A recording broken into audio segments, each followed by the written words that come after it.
말씀 교독합니다. 하박국 2장 12절에서 20절 말씀 교독합니다.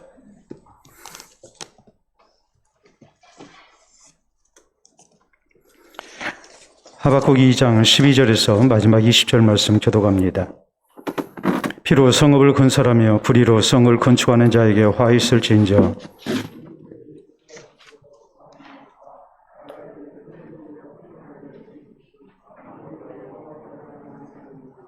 이는 물이 바다를 덮음같이 여호와의 영광을 인정하는 것이 세상에 가득함이니라.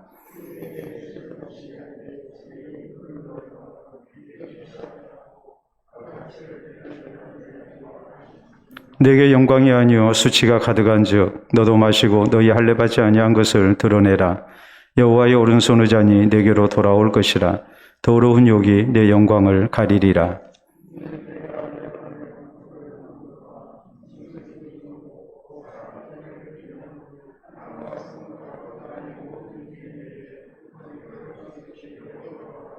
새긴 우상은 그 새겨 만든 자에게 무엇이 유익하겠느냐? 그 만든 우상은 거짓 스승이라. 만든 자가 이 말하지 못하는 우상을 의지하니 무엇이 유익하겠느냐?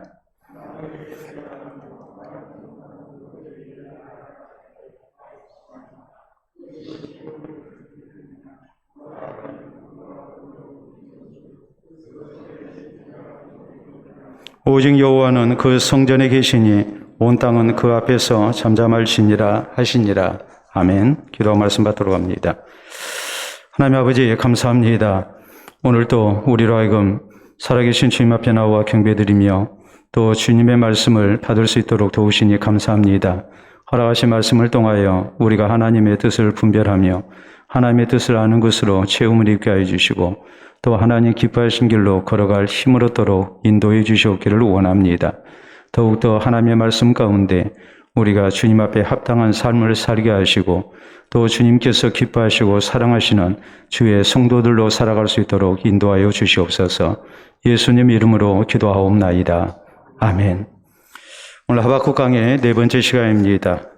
고대의 7대 불가사의라는 것이 있습니다. 불가사의라는 말은 아무리 사람이 깊이 생각을 해도 도저히 이해가 안 되는 그런 놀라운 일을 얘기할 때 우리가 불가사의라는 그런 용어를 사용합니다.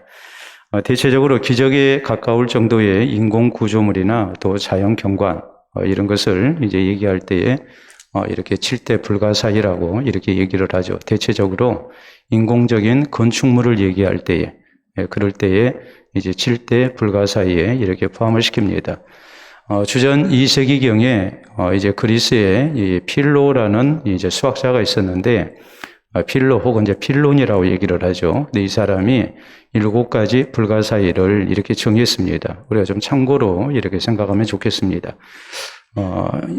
그것이 오늘날 남아있는 것이 거의 없기 때문에 흔적만 남아있고 또 이렇게 역사 기록으로만 남아있기 때문에 대체적으로 이렇게 있을 것이다, 있었을 것이다 이렇게 인정을 하고 있는 그런 부분이거든요. 그리고 또 한편으로 여기에 대한 어떤 상상화가 있기는 있어요. 그런데 그런 상상화도 여러 가지 그런 서로 다른 모습을 갖고 있기 때문에 제가 이 상상화를 이렇게 여러분에게 소개는 하지 않겠습니다. 왜냐하면 각기 다른 그런 상상화이기 때문에 똑같은 기록을 놓고 다르게 상상한 그런 그 내용들이에요. 근데 첫째로 우리가 얘기하는 그 7대 불가사의 가운데 첫 번째가 뭐냐면 이집트의 피라미드예요. 피라미드의 어마어마한 모습. 그것은 7대 불가사의 가운데 현존하는 분명히 증거가 있는 그런 건축물입니다. 피라미드이 얼마나 큰지 그걸 직접 보지 않으면 몰라요. 저는 직접 가서 봤어요. 어마어마하게 커요. 아무튼 간에 이걸 고대에 어떻게 만들었을까? 하나도 아니고 여러 개인데 정말 불가사의하다 이런 생각을 할 수밖에 없는 그런 인공 구조물이에요. 두 번째가 뭐냐면은 이 올림피아의 제우스상을 듭니다. 그리스 최고의 신 이 올림피아의 제우스상을 드는데 이 제우스상의 높이가 12m의 아주 거대한 그런 상이었다. 이렇게 얘기를 합니다. 이게 대리석으로 깎은 거기 때문에 12m나 되는 이런 큰 조각상을 어떻게 만들고 또 세웠을까? 이게 참 불가사의하다. 이렇게 이제 또 평가를 받는 것이죠. 그 다음에가 이제, 이 에페소스의, 아르테미스, 이 아르테미스 이제 신전을 이렇게 얘기하는데, 우리가 이제 이렇게 얘기하면 좀 어려워요. 어려운데, 가장 쉽게 성경적으로 우리가 얘기를 하자면, 에베소에 있는 아데미 신전, 이렇게 얘기하면 이제 틀림이 없어요. 아데미 신은 우리가 성경에 이제 등장을 하고 있죠. 에베소 사람들이 아데미 여신을 엄청나게 이렇게 섬겼거든요. 그래서 이제 아데미 신전이 있었는데 이제 그 흔적이 있어요. 흔적이 있는데 굉장히 이렇게 큽니다. 그래서 이제 이 오늘날에 이제 이 튀르키예에서 이제 에페수스라고 이렇게 얘기를 하는데 우리 성경에는 이제 에베소라고 나와 있죠. 그래서 그 무너진 흔적, 기둥들이 이렇게 남아 있어요. 남아 있는데 그 기둥들을 볼 때에 이렇게 어마어마한 건축물을 그 당시 어떻게 이렇게 만들었을까? 이것이 이제 생각하면 불가사의하다. 그래서 이제 7대 불가사의 가운데 이제 들어가요. 네 번째가 할리카르나소스의 그런 마우솔레움이라는 것이 있어요. 이것은 뭐냐면은 이 오늘날 튀르키예의 이제 중부 고원지대에 아나톨리아라는 그런 이제 옛날 왕국이 있었습니다. 그런데 이 아나톨리아의 마우솔로스 왕이 있어요. 이 사람이 아주 거대한 무덤을 이제 얘기해요. 그래서 오늘날에 이제 그 흔적이 남아 있거든요. 그래서 그걸 대략적으로 봤더니 높이가 무려 한 50m쯤 되는 어마어마한 그런 이제 묘입니다. 그렇기 때문에 당시 건축 기술로, 공학 기술로 어떻게 이렇게 큰 이 묘를 만들었을까? 이 일종의 이것이 이제 신전같이 만들어진 그런 이제 묘거든요. 그래서 이제 이게 이제 7대 불가사의에 들어가요. 그 다음에 이제 다섯 번째가 로도스항의 거대한 청동상을 얘기합니다. 높이가 36m에, 그러니까 로도스항이 있었는데 그 로도스항에 이 거대한 36m의 이제 청동상이 있고 그 다리 사이로 배들이 왔다 갔다 했다고 이렇게 기록이 전하고 있으니까 이것이 이제 또 7대 불가사의다. 이렇게 얘기를 하고요. 그 다음에 이제 다음으로 얘기하는 것이 이집트 알렉산드리아 앞에 있는 파로스라는 섬이 있는데 이 파로스 섬에 이제 등대가 있는 걸로 이렇게 전해지고 있어요. 근데 이 등대의 높이가 무려 130m나 돼요. 그래서 이것이 또 불가사의하다고 이렇게 이제 인정을 하죠. 그 다음에 이제 일곱 번째가 뭐냐면 바벨론의 공중정원이에요. 이 공중정원이라는 말은 사막에다가 이렇게 정원을 만들어 놨어요. 근데 계단식으로 해서 이제 조경된 정원입니다. 그래서 이게 이제 7계층으로 되어 있는데 각 방향이 123m에 해당이 되고 중앙에는 이렇게 거대한 목욕탕이 있는 넓은 광장이 있고 석류와 야자나무 등 200여 종의 나무를 심어놨고 전 세계에 진귀한 꽃을 모아놨다고 이렇게 전하고 있어요. 그래서 이 바벨론의 공중정원을 얘기할 때에 불가사의한 일이고 이것이 이제 바벨론의 거대한 그 제국적인 그런 영광을 나타내는 그런 하나의 상징물이 되어 있는 걸로 이렇게 이제 알려져 있습니다. 자, 우리가 지금 바벨론의 죄악에 대해서 말씀을 살핍니다. 그런데 바벨론 도성이 어느 정도로 컸는가 했을 때 역사가 헤로도투스, 그리스의 역사가인 헤로도투스가 이렇게 기록하고 있는 기록을 보면은 성벽의 두께가 무려 25.8m로 나옵니다. 그러니까 우리가 생각하는 성벽과는 차원이 달라요. 25.8m니까 우리 예배당 뭐 한 3분의 2 정도 되는 그런 두께의 이제 성벽을 이렇게 쌌어요. 높이가 14m고 둘레가 30km에 해당이 돼요. 그러니까 성경은 이 바벨론에 대해서 뭐라고 말씀을 하고 있는가? 큰 성이었다. 이렇게 이제 말씀을 하고 있는 것이죠. 자, 우리가 지난 시간에 바벨론에 대한 하나님의 심판에 대해서 말씀을 살폈습니다. 그래서 지난 시간에 우리가 살폈던 말씀, 여기 이제 2장 전체적인 내용이 뭐냐면 바벨론의 심판에 대한 하나님의 농고라는 그런 용어를 우리가 사용을 했어요. 하나님께서 괜히 바벨론을 멸망시키시는 게 아니고 하나님 앞에 범죄했기 때문에 하나님께서 그 범죄에 대해서 지적을 하시고 하나님의 심판을 피할 수 없게 됐다는 것을 이렇게 말씀을 하시는 것이 바로 이 하박국 2장에 있는 내용이에요. 자, 그래서 5가지 큰 죄가 있었는데 그 5가지 죄 가운데 우리가 지난 시간에 살폈던 게 이제 2가지 죄악입니다. 첫째는 저희가 교만한 가운데 탐욕스러웠죠. 그리고 이제 두 번째가 탐욕스럽다 보니까 이제 침략주의로 일관했습니다. 다른 나라 공격하고 민족들 망하게 하고 그리고 이제 약탈을 일삼는 이런 이제 죄악이 있었어요. 그래서 이제 바벨론은 이렇게 하나님의 심판을 피할 수 없게 되고 멸망이 예고돼 있다라는 것이 이제 우리가 지난 시간에 살폈던 내용이에요. 자, 5가지 죄악 가운데 2가지가 지난 시간에 우리가 살폈던 내용입니다. 11절까지. 오늘 12절에서 20절까지 오늘 본문에 있는 내용은 뭘까요? 하나님께서 바벨론의 죄악을 농고하십니다.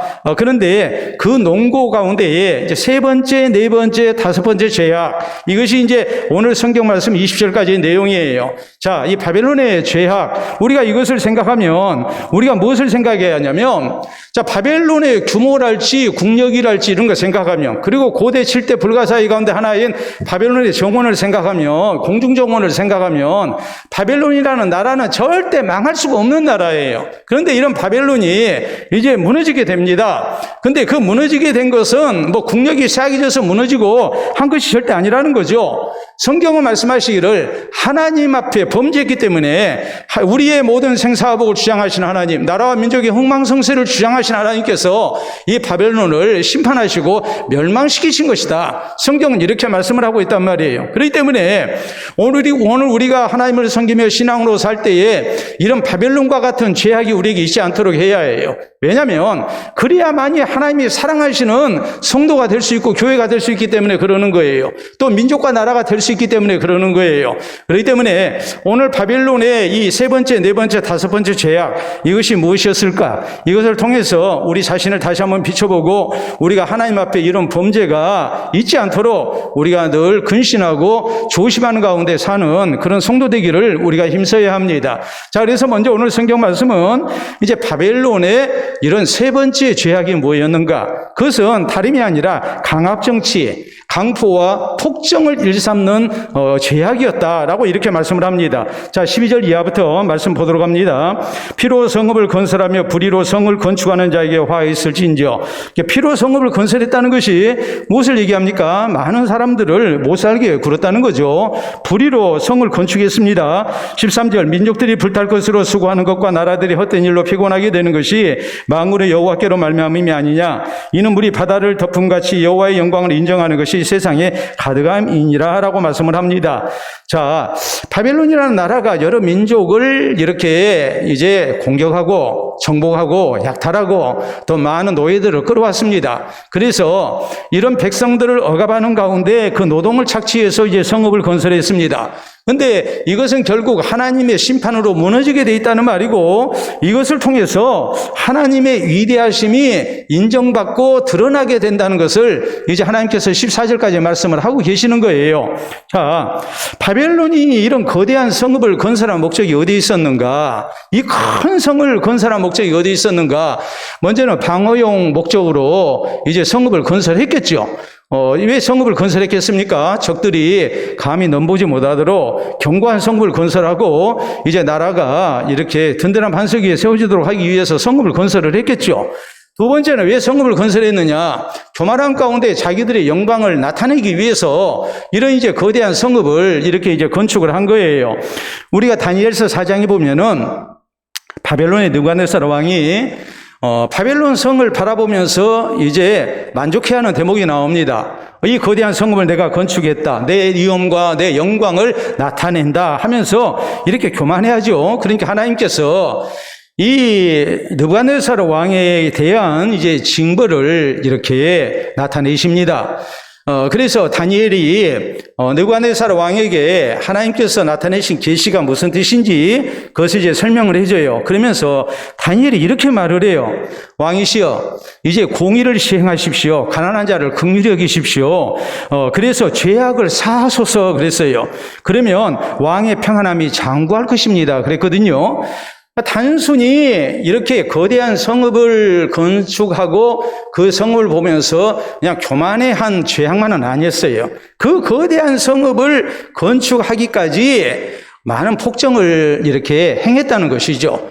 그렇기 때문에 다니엘은 뭐라고 말씀을 하고 있냐면 이제 공의를 시행하십시오. 그리고 가난한 자를 긍휼히 여기십시오. 그래서 왕의 죄악이 용서받아야 합니다. 그러면 왕의 나라가 장구하게 될 것입니다. 이렇게 이제 권면을 하죠. 느부갓네살 왕이 이제 정치를 새롭게 해요. 근데 문제는 이게 오래가지를 못해요.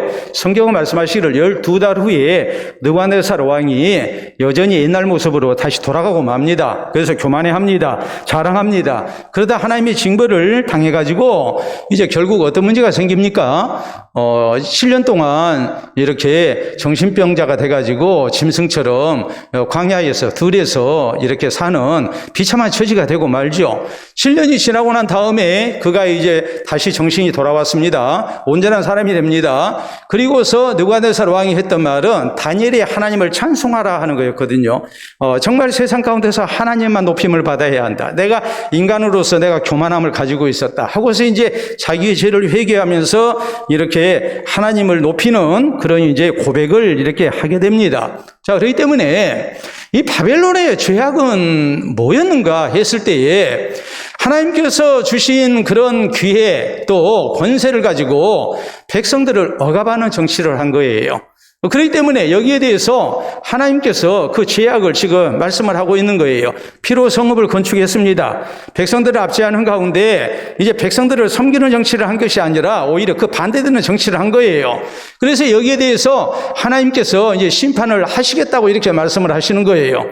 자, 그러면 우리 그리스도인이 어떤 삶을 살아야 되겠습니까? 당연히 섬기는 삶을 살아야 해요. 이것이 우리 하나님께서 보시기에 바른 모습이에요. 자, 유다의 르호보암 왕이 오르고 난 다음에 이제 백성들이 이렇게 대표를 보내가지고 왕에게 요구합니다. 왕의 아버지인 선왕인 이 솔로몬 왕 때에 우리가 대형 국책 사업으로 인해서 솔로몬이 20년 동안을 여호와의 성전을 건축하고 그리고 왕궁을 건축을 했거든요. 성전을 7년 동안 건축을 했고 그리고 이제 자기 왕궁은 13년 동안을 건축을 했어요. 20년 동안 대형 건축 사업을 한 거예요. 국책 사업을 이렇게 벌렸어요. 백성들이 과중한 세금과 또 이렇게 부역으로 인해서 굉장히 힘든 삶을 살았죠. 그러니까 이제 얘기를 하는 겁니다. 우리에게 좀 세금을 좀 경감시켜주고 우리를 부역에서 좀 이렇게 벗어나게 해주십시오. 그럼 우리가 왕을 아주 잘 섬기겠습니다. 그러니까 르호보암 왕이 결국에 뭐라고 얘기합니까? 나는 내 아버지보다도 더 엄하게 너희를 다스리겠다 그래요. 그러니까 결국 백성들이 민심에 폭발하고 말죠. 그래서 12개 지파 가운데 이 10개 지파가 우리는 당신 섬기지 않겠다 하고서 이제 나라가 남과 북으로 이렇게 나뉘고 말죠. 이것이 이제 르호보암 왕 때 되어진 일이거든요. 왕의 권세를 가지고 백성들을 어떻게 하면 편하게 할까? 어떻게 하면 백성들이 잘 살게 할까? 행복하게 할까? 이렇게 생각하고 왕권을 행사해야 하는데 선전히 자기의 영광을 위해서 백성들을 압제하는 길을 선택을 했어요. 결국 그것이 이제 개인도 불행하고 또 나라도 불행하게 만드는 그런 원인 제공이 되고 말았다. 성경이 이렇게 말씀을 하지 않습니까? 우리 예수님께서는 우리에게 섬기는 자가 될 것을 교훈하셨습니다. 섬김 받는 자가 아니라 섬기는 자가 돼야 된다. 섬기는 자가 되라는 말씀이 무엇을 의미하겠습니까?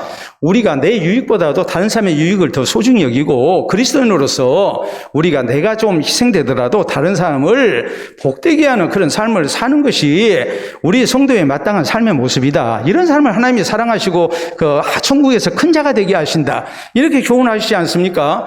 그렇기 때문에 고린도전서 10장 23절 24절에 있는 말씀을 보면 모든 것이 가하나 모든 것이 유익한 것이 아니요 라고 이렇게 말씀을 합니다.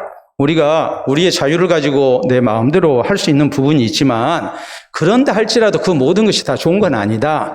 그러면서 자기의 유익을 구하지 말고 다른 사람의 유익을 구하도록 하라. 성경은 우리에게 이렇게 말씀을 해요. 이게 그리스도인의 사는 모습이 돼야 된다고 우리에게 강조를 하죠. 우리는 내 유익보다도 다른 사람의 유익을 더 생각하면서 섬기는 삶을 살아야 한다고 성경이 우리에게 이렇게 교훈을 하고 있는 거예요. 여러분, 좀 이 대목을 좀 우리가 주의 깊게 들었으면 좋겠습니다. 잠언 27장 14절에 보면 이른 아침에 큰 소리로 자기 이웃을 축복하면 도리어 저주같이 여기게 되리라 그랬어요. 여러분 생각을 해보세요. 이른 아침에 모두가 다 자고 있는데 큰 소리로 내가 당신을 축복합니다 하고 말하면 잠자는 사람 입장에서는 그게 저주같이 들린다 그랬거든요. 옛날 우리 조상들은 밤에 빨래 방망이를 이렇게 두드리게 되면 집안에 좋지 않은 일이 생긴다.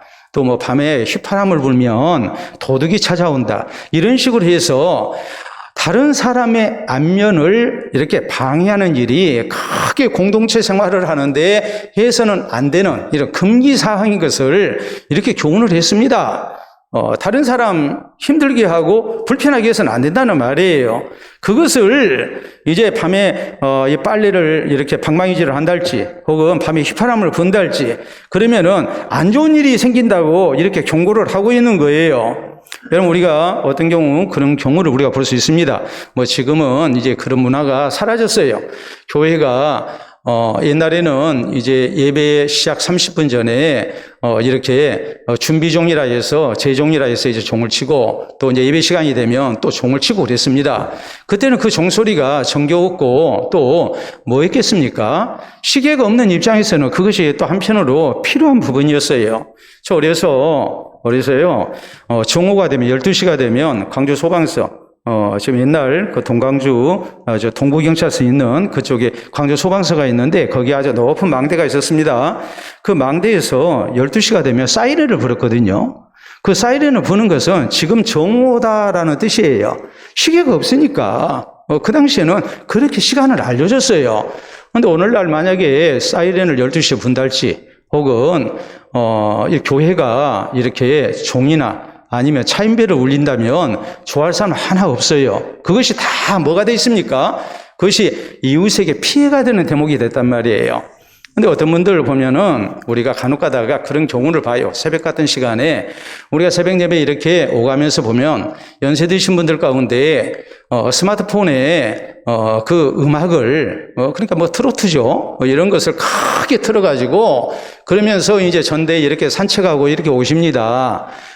본인으로서는 음악 소리가 좋으니까 그렇게 하겠죠. 근데 그것도 싫어하는 사람들도 있잖아요. 그냥 뭐 해야 되겠습니까? 이어폰에 꽂고 자기만 들어야 하거든요. 근데 그게 안 돼요. 그게 이제 잘못된 거예요. 내가 좋아하면 남들도 좋아할 거라는 착각을 하고 있는 거예요. 근데 우리 그리스도인들도 그런 잘못을 할 수가 있어요. 찬송가를 크게 틀고 이렇게 산책을 한달지 아니면 저도 직접 경험합니다. 엘리베이터 안에서 설교 영상 틀어놓고 설교 소리가 이렇게 막 들려요. 그러면 엘리베이터 안에 있는 사람들이, 승강기 안에 있는 사람들이 불편해요. 목사인 내가 들어도 별로 좋게 안 들려요. 여러분, 나는 이렇게 해서 전도한다고 생각하지만 그것이 듣는 사람 입장에서는 소음이에요. 우리가 지혜롭게 해야 하거든요. 성경은 모든 것이 가하달지라도 다 유익한 것은 아니다. 내 입장보다도 상대방의 입장을 생각하면서 상대방의 유익을 구하는 그런 섬김의 자세가 우리에게 있어야 한다라고 말씀을 하는 거예요. 아무리 내가 축복한다 할지라도 이른 새벽에 축복하면 듣는 사람은 저주같이 들을 것이다. 성경은 이렇게 경고를 하고 계십니다. 여러분, 오늘날 우리가 기업 경영에 대해서 얘기할 때에 사회적 기업이라는 말을 사용합니다. 사회적 기업이라는 것은 뭐냐 했을 때에 이웃만 추구하는 것이 목적이 아니고 사회 공헌도를 생각하는 기업을 얘기하는 거예요. 이 기업이 존재함으로 해서 이 사회에 과연 어떤 유익을 줄 것인가? 단순히 내 유익만을 구하는 것이 아니에요. 소비자의 유익도 구해야 하고 또 이 사회에 우리가 선한 그런 이 공여도 이제 해야 한단 말이에요. 그래서 신종 기업 가운데 미스터리 샤퍼라는 그런 이제 직업이 있습니다. 미스터리라는 것이 이제 말 그대로 잘 알 수 없는 비밀스러운 것을 우리가 미스터리라고 얘기하지 않습니까? 샤프는 뭘 얘기하느냐 했을 때 쇼핑하는 사람을 샤프라고 그래요. 쇼핑하는 사람, 이것이 이제 샤프가 되는데 이것은 어떤 직업이냐 했을 때 자신의 신분을 감추고 일반 고객인 것처럼 매장을 방문합니다. 그래서 매장 직원들의 서비스를 평가하는 그런 직업이에요. 이런 사람을 이 미스터리 샤퍼라고 얘기를 해요. 이런 사람은 직원에게 아주 까다로운 질문을 합니다. 그리고 서비스를 요구합니다. 어떤 경우에는 갑질까지 해요. 그래서 직원이 상품에 대한 바른 지식을 갖고 있는지, 고객에 대한 서비스 정신이 어떻게 되어 있는지 그걸 평가를 하는 거예요. 그래서 보고서를 작성해서 이제 회사에 이렇게 제출을 합니다. 그러니까 이 미스터리 샤프 때문에 매장 담당 직원들은 굉장히 신경을 써야 하죠. 고객이 내 마음에 안 들어도 최대한 고객에게 이제 서비스를 제공을 해야 하고 또 고객에게 만족을 주는 그런 이제 영업 활동을 해야 하는 거예요. 여러분 왜 그렇게까지 하겠습니까? 그건 다른 게 아니고 고객 없이 기업이 생존할 수 없기 때문에 그래요. 마찬가지예요. 일반 기업의 영업과 생존에 있어서 이것이 고객에 대한 서비스가 절대적으로 필요한 것과 마찬가지로 우리 성도가 세상 가운데 하나님의 나라를 세우고 구원의 백성을 얻기 위해서 우리에게 필요한 것이 무엇인가? 그것은 섬김의 정신이에요. 우리가 세상을 섬기지 아니하고 우리 예수를 섬기지 아니하면 우리가 절대 바른 성도라고 얘기할 수가 없고 또 교회로서의 생명력을 우리는 잃어버려요. 그렇기 때문에 바벨론이라는 나라가 이제 강압적으로 이렇게 폭정을 일삼는 가운데 이웃 나라를 괴롭히고 백성들을 괴롭혔어요. 그러니까 이것이 하나님 앞에 범죄행위가 됐고 결국 멸망을 당하게 돼 있다. 심판을 당하게 돼 있다. 이렇게 경고하는 말씀을 우리가 놓고 볼 때에 하나님이 우리에게 주신 여러 가지 좋은 조건과 기회를 가지고 우리는 이웃을 사랑하고 이웃을 섬기고 이웃을 복되게 하기를 힘쓰는 그런 모습으로 살아야지, 그래야지 아니하고 내 이익만을 생각하고 교회의 이익만을 생각한다면 절대 하나님께서 사랑하실 수 없다는 것을 우리가 두렵게 여겨야 해요. 그리스도인은 섬기면서 살아야 바르게 사는 것이고 또 하나님께서 사랑하시는 성도가 될 수 있고 교회가 될 수 있다는 사실을 우리가 다시 한번 기억할 수 있기를 바랍니다. 다음에 바벨론이 이렇게 하나님의 심판 가운데 멸망을 당할 수밖에 없는 네 번째 죄악, 그것이 무엇이었을까? 그것은 극도의 이기심 가운데 이웃을 해대게 했어요. 그래서 궁극적으로 선한 영향력을 끼친 것이 아니라 악한 영향력을 끼친 거예요. 지금 바벨론은 포갑 정치, 강포한 그런 모습으로 백성들을 억압하고 또 민족들을 억압했다고 그랬죠. 그리고 이제 자기들의 이익만을 이렇게 구했다고 그랬어요. 그런데 문제는 이 바벨론으로 인해서 주변에 있는 민족과 또 나라들이 어떤 선한 영향력을 받았냐면 선한 영향력 대신에 악한 영향력만 받은 겁니다. 그래서 바벨론이라는 나라가 쓸모없는, 있어서는 안 되는 나라가 되고 만 거예요. 자, 15절 이하 말씀 봅니다.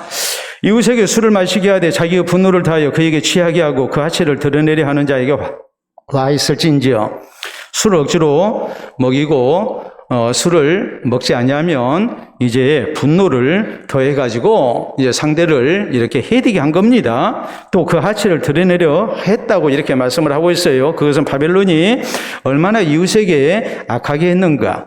이웃의 인격이랄지 또 입장 이런 것을 배려하지 않고 이제 자기들의 욕심대로 행했다는 것을 의미하죠. 16절 내게 영광이 아니요 수치가 가득한 즉 너도 마시고 너희 할례받지 아니한 것을 드러내라. 여호와의 오른손을 자니 내게로 돌아올 것이라. 더러운 욕이 내 영광을 가리리라. 이는 내가 레바논의 강포를 행한 것과 짐승을 죽인 것 곧 사람의 피를 흘리며 땅과 성읍과 그하는 모든 주민에게 강포를 행한 것이 내게로 돌아오리라 라고 말씀을 하죠. 자, 이렇게 하면은 결국 어떤 결과를 낳느냐 했을 때에 결국 너희 자신이 하나님 앞에 이렇게 잘못된 그런 결과를 얻게 될 것이다 라고 이렇게 경고를 하십니다. 바벨론은 당시에 세계 최강 대국으로서 이웃나라와 민족을 침략했습니다. 또 약탈했습니다. 그리고 많은 백성들을 학살했습니다. 그래서 이웃나라와 백성들에게 있어서 원하는 대상이었고 저주의 대상이었어요. 실제 바벨론은 우리가 역사를 보면은 정복한 나라와 민족에게 선한 영향력을 끼치지를 못했어요. 우리가 그렇잖아요. 이제 강대국의 문화랄지 강대국의 어떤 종교 이런 것이 약소국 입장에서는 우러러 볼만하고 따를만하고 그렇게 되는 거 아니겠습니까? 여러분 한번 생각해 보세요. 2차 세계대전 이후에 미국이라는 나라가 이제 강대국으로 부상을 하게 되니까 미국의 문화가 전 세계에 퍼지게 되죠. 예를 들어서 코카콜라가 전 세계 시장을 이렇게 점령하고 많은 사람들이 코카콜라를 이렇게 사랑하게 되죠. 또 미국의 음악, 팝송이 이렇게 전 세계를 휩쓸었습니다. 또 청바지 문화가 또 전 세계로 퍼져나갔습니다. 이것이 이제 강대국이 갖고 있는 프리미엄이거든요. 또 미국이라는 나라가 기독교 이 신앙을 갖고 있는 나라이기 때문에 미국을 통해서 기독교 신앙이 또 전 세계에 이렇게 많이 퍼졌어요. 우리나라도 그 가운데 하나거든요.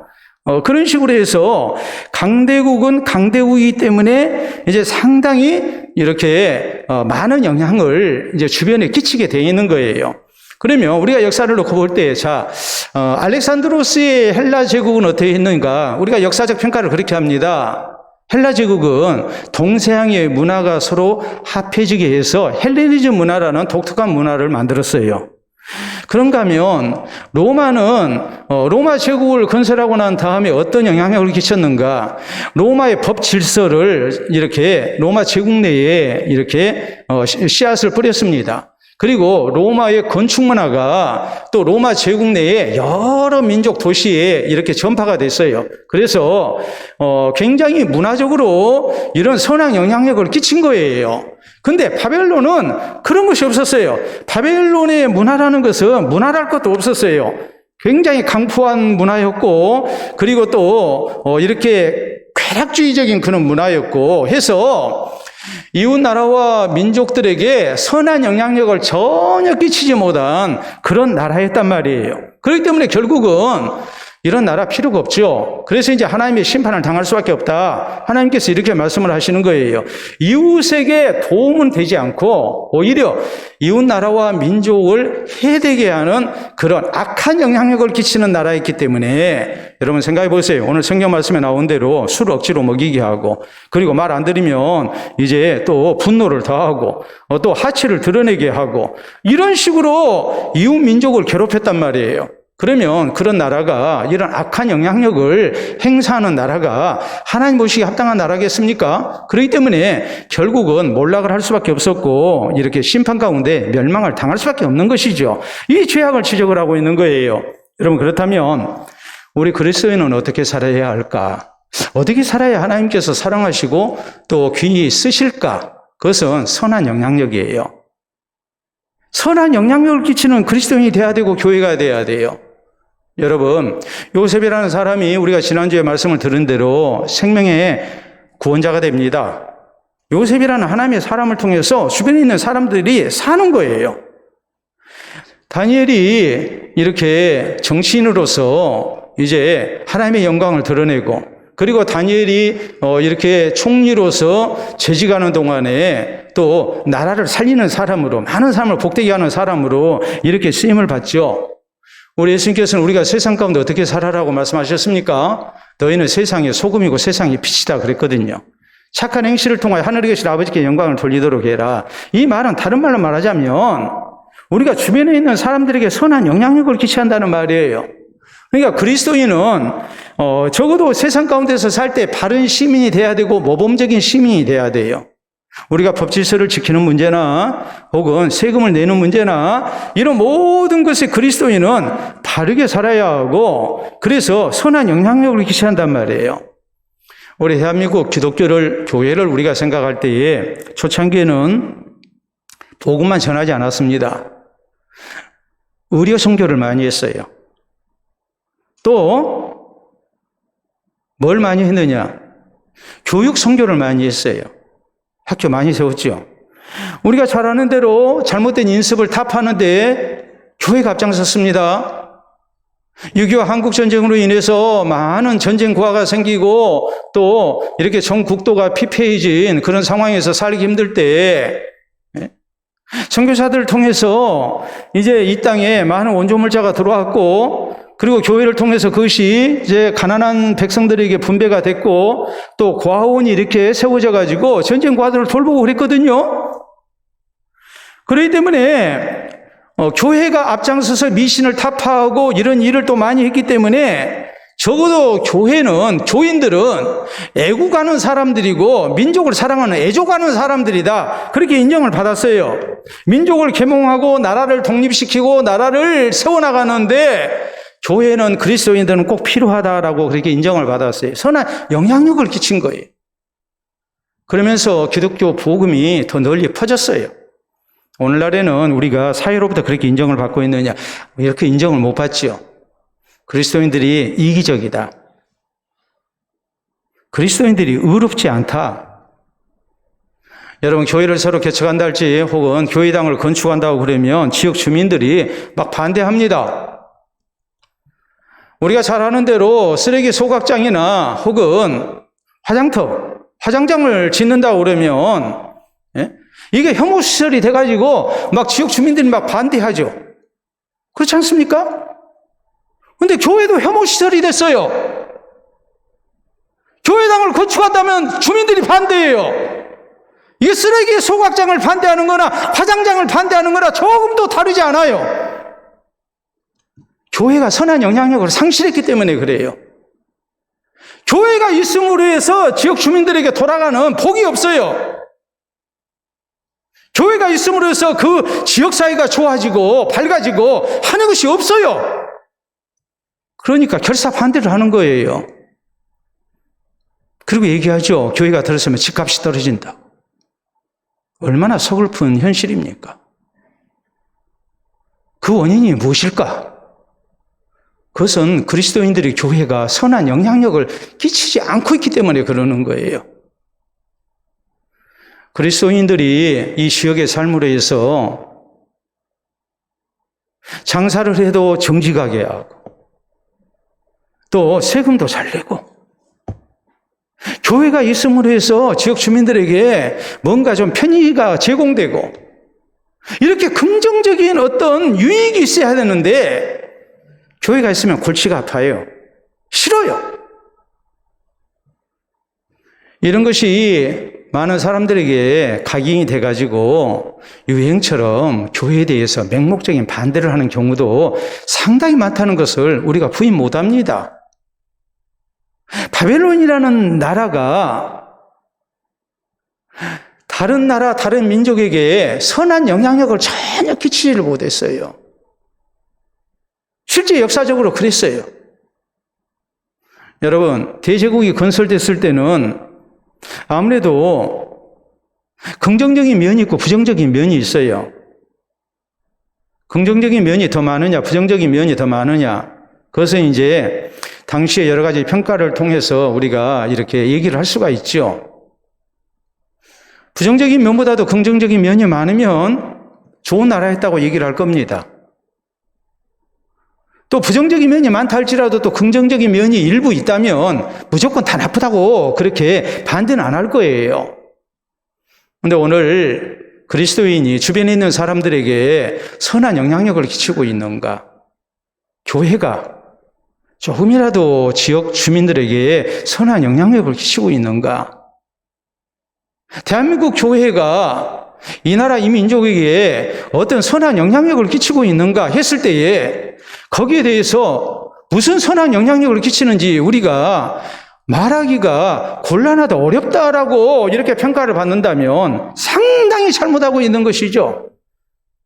바벨론이라는 나라가 선한 영향력을 끼치지 못하니까 하나님께서 바벨론을 멸망시켜서 없애버리겠다고 이렇게 경고하고 계시는데, 오늘 우리가 교회가 하나님께서 바라시는 선한 영향력을 이 사회에 끼치지 못한다면 그런 교회 하나님이 그냥 두시겠습니까?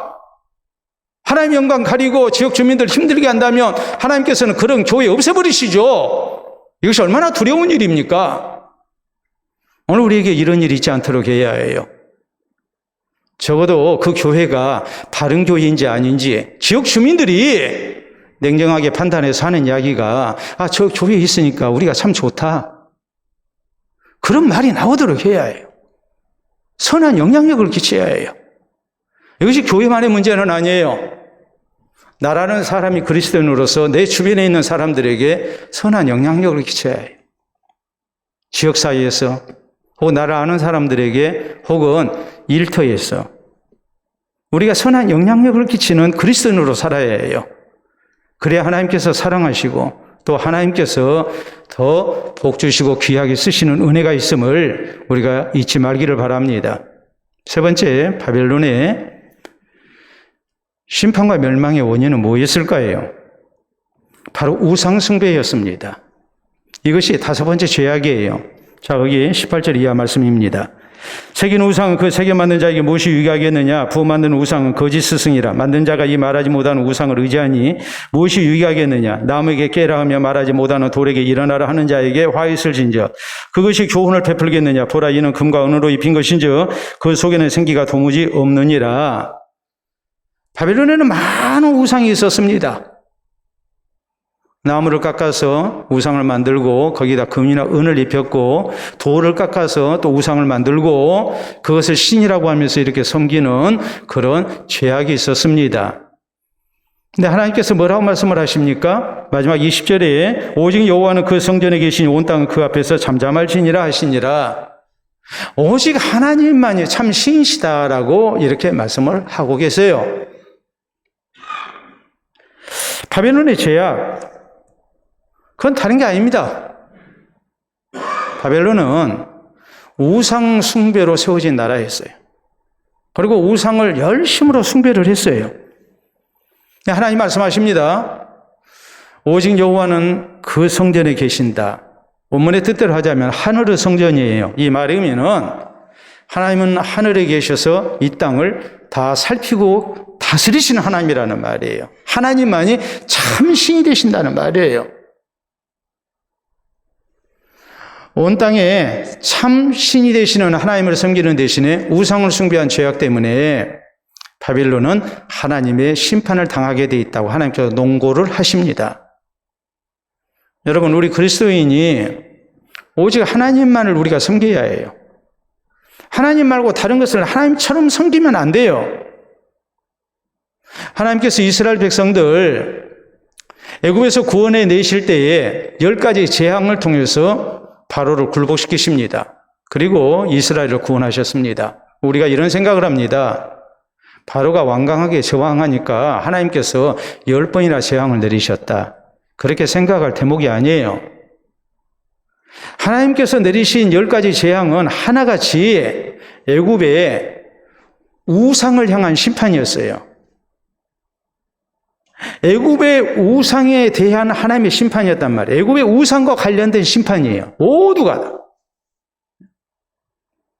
그래서 이스라엘 백성들이 피지배민족으로서 이렇게 애굽의 노예로서 이렇게 살 때에 애굽의 신이 위대해 보이잖아요. 그런데 하나님께서 애굽의 신들이 얼마나 허무한 존재인가라는 것을 이스라엘 백성들에게 똑똑히 보여주신 거예요. 그리고 오직 하나님만을 섬길 것을 요구하십니다. 10계명 가운데 제1계명이 바로 오직 하나님만을 섬기는 것이고, 두 번째 계명이 우상 숭배를 금하신 거예요. 그걸 이스라엘에게 10번이나 애굽 우상에 대한 심판을 통해서 학습을 시키신 거예요. 그리고 10계명으로 주신 거예요. 가나안 땅 들어가가지고 가나안에 우상들이 있는데 그 우상 숭배하지 말라고 또 경고하시죠. 너희가 우상을 숭배하면 하나님의 심판을 피할 수 없다고 하나님 경고하십니다. 그렇기 때문에 지도자인 여호수아가, 우리가 여호수아서 24장에 보면 죽기 전에 백성들 모아놓고, 자, 오늘날 섬길 자를 너희가 택하라.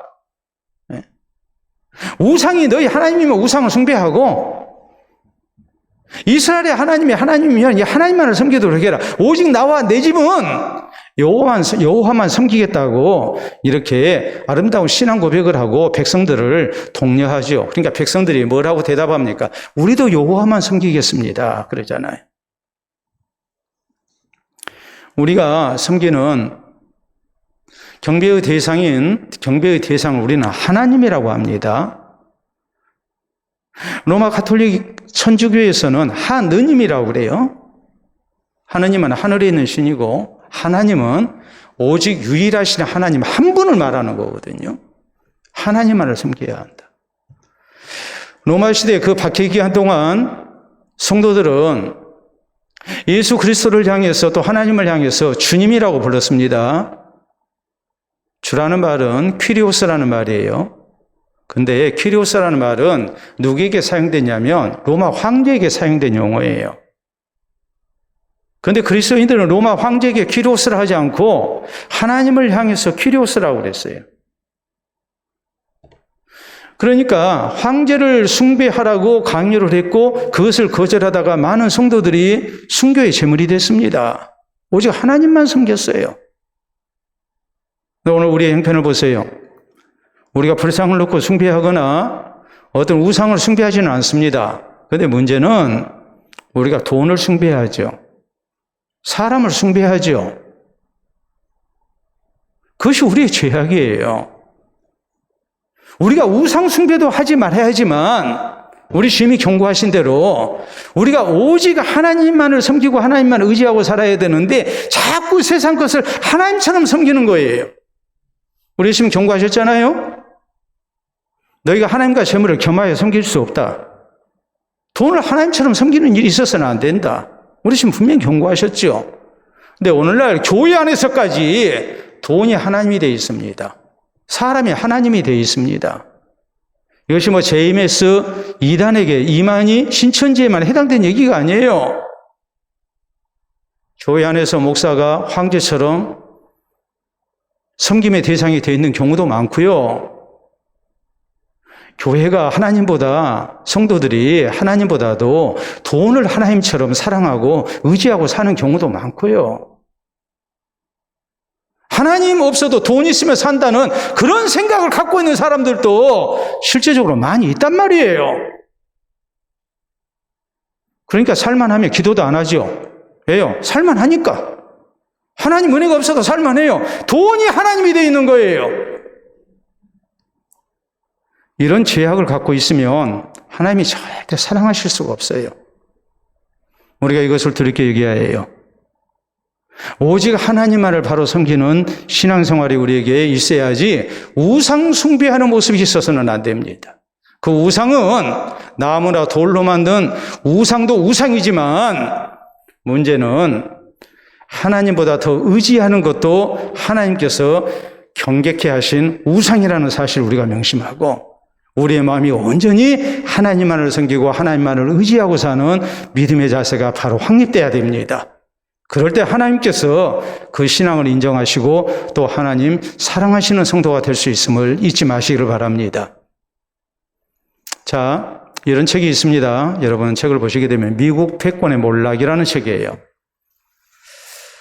사회학자 역사학자인 이매뉴얼 이 월터 스테인이 이렇게 쓰고 있는 그런 책인데, 이 월터 스테인이 쓰고 있는 책인데, 이 책에 보면은 미국이 예전의 미국이 아니다. 오늘날 초강대국이 되어 있는 미국이 예전의 미국이 아니다. 경제력도 쇠퇴하고 정치력도 쇠퇴해 있는, 그래서 오직 군사력으로 세계 패권을 쥐고 있는 나라다. 이렇게 지적을 합니다. 패권이 뭡니까? 어떤가는 권세를 가졌다는 말이 패권이거든요. 세계 초강대국으로서 미국이 세계를 지배하고 있어요, 지금. 근데 오늘날의 미국은 옛날의 미국과는 상당히 변질된 그런 패권주의 국가다. 그래서 그 전망이 결코 밝지 않다라고 이렇게 염려하는 그런 내용입니다. 예전에 미국은 민주주의 국가였어요. 또 기독교 문화를 가지고 도덕적 타락을 막았어요. 나눔과 성김을 힘썼어요. 가난한 나라에 무상으로 원조하고 해서 하나님이 주신 복을 나누는 나라였어요. 오늘날 미국은 어떤 미국이냐? 자국 이익 우선이고 여러 나라와 무역 분쟁을 일으키고 도덕적으로는 타락했고 심지어는 독재 정권을 지지하고 후원해서 그래서 세계 여러 나라를 힘들게 하는 그런 잘못을 저지르고 있다는 거죠. 하나님께서 미국이라는 나라를 강대국이 되게 하시고 기독교 문명이 발달하게 하시고 기독교적인 가치관을 가지고 나라를 이끌어가도록 하나님이 소중한 기회를 주셨어요. 그리고 처음에는 그 하나님이 이런 놀라운 은혜를 주신 것에 대해서 부응하는 그런 정치를 했어요. 세계를 구원하는 나라였죠. 미국이라는 나라가 2차 세계대전에 함께하지 아니했다면 절대 자유진영이 승리하지 못했을 것입니다. 우리나라도 마찬가지죠. 6.25 한국전쟁 때 미국의 도움이 없었다면 오늘의 대한민국이 있었겠습니까? 우리가 미국을 통해서 얼마나 많은 도움을 받았습니까? 옛날에 미국이라는 나라는 기독교 신앙에 입각해서 바른 정치가 행해진 나라였고, 그리고 또 미국이라는 나라를 통해서 전 세계 많은 나라들이 선한 영향력을 받았어요. 미국이라는 나라를 통해서 도움을 받았어요. 오늘날의 미국은 그게 아니라는 거예요. 이런 미국의 장래가 염려스럽다고 쓰고 있어요. 그래서 미국 패권의 몰락이에요. 이건 결국 몰락하게 돼 있다. 바벨론이 그랬어요. 바벨론이 세계적인 대제국을 건설했습니다. 그런데 바벨론은 하나님께서 주신 기회를 잘못 사용한 겁니다. 저에게는 심각한 5가지 죄악이 있었습니다. 저희는 교만했고 탐욕 가운데 이웃나라 침략했고 약탈을 일삼았습니다. 그리고 포갑정치를 했습니다. 선한 영향력을 끼치지 못했습니다. 거기다 우상을 숭배했습니다. 이런 죄악 때문에 바벨론은 하나님의 무서운 진노와 심판을 받을 수밖에 없는 나라가 되고 말았습니다. 하나님께서 그것을 경고하십니다. 오늘 우리 자신을 놓고 볼 때에 우리의 신앙의 모습이, 또 오늘 우리의 교회의 모습이 과연 이 하나님의 심판의 조건을 우리가 생각할 때에 여기서 벗어나 있는가, 아니면 거기에 해당되는가, 이건 상당히 중요한 문제지 않겠습니까? 오늘 주신 말씀을 근거로 해서 우리의 신앙생활을 우리가 살펴볼 때 우리는 이웃을 섬기는 모습으로 사는 그리스도인이 되어야 되고 교회가 되어야 됩니다. 선한 영향력을 끼쳐야 합니다. 그리고 오직 하나님만이 우리의 생사복의 주인 되시는 분이심을 믿고 우리가 세상 것보다도 하나님만을 섬기고 의지하는 신앙의 모습으로 우리가 살기를 힘써야 합니다. 그것이 나를 살리고 교회를 살리는 길이고 또 하나님 앞에 우리가 더욱 사랑받고 귀하게 쓰임받는 길인 것을 잊지 마시기를 바랍니다. 우리 함께 기도합니다. 오늘 바벨론에 대한 하나님의 심판의 논고, 우리가 3번째, 4번째, 5번째 내용을 살폈습니다. 오늘 우리가 또 우리 교회가 행여라도 이런 모습이 있지 않기를 주님 앞에 기도하면서 더 하나님 앞에 바른 성도, 바른 교회 될 것을 우리가 기도로 다짐할 수 있기를 바랍니다.